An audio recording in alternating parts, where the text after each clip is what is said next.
Не заметить международный фестиваль стендап, который проходит в Казани, было просто невозможно, потому что сюда, в столицу республики, высадился самый настоящий десант комиков со всей страны, 62 городов и 3 зарубежных стран. Они на протяжении недели выступали на различных площадках городских, радовали зрителей. Кстати, туда зрители могли прийти абсолютно бесплатно, пускали всех желающих. Зрители отмечали, насколько теплая атмосфера царила везде. Это отмечали, конечно же, и сами комики. Но и сегодня гала-концерт стендап-фестиваля, где выступают лучшие из лучших. И среди них, кстати, девушка из Набережных Челнов Алина Романова. Это человек с ограниченными возможностями, но не ограниченным чувством юмора. И сегодня она тоже это доказала на сцене.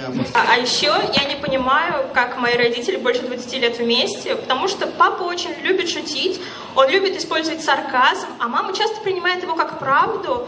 И иногда мне кажется, что они, в общем-то, и поженились из-за того, что папа когда-то неудачно пошутил. Мне нравится, когда комики говорят о том, что их волнует, и, наверное, это тоже такой способ сказать о том, что волнует меня. Почему движение стендап набирает обороты и становится таким популярным? Да потому что стендап-комики шутят о жизни, они шутят о том, что происходит с нами в повседневности. Наверное, это зрители и цепляет. И, кстати, некоторые зрители нам признались, что за один вечер успевали посещать сразу несколько стендап-концертов и оценили комиков. Мне вот как раз-таки понравились участники непосредственно из Казани.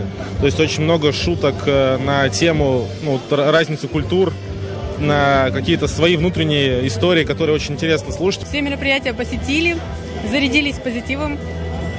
Где самые крутые стендаперы? Ну, везде. Да, везде есть свои плюсы.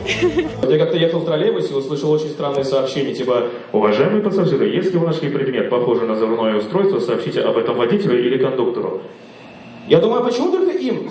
Ну что ж, хочется сказать, что сегодня также звездный состав в жюри. Так, к примеру, среди членов жюри есть министр молодежи Дамир Фатахов, также известный стендап-комик и резидент комедий-клаба Андрей Бибуришвили. Хочется сказать, что настоящий куш сорвет тот, кто победит сегодня в гала-концерте, потому что увезет он к себе домой 100 тысяч рублей. Ну а как признаются сами комики, конечно же, деньги для них абсолютно не главное. Главное, что они занимаются любимым делом. Сергей Хайдаров, Данил Филатов, ТНВ, Казань.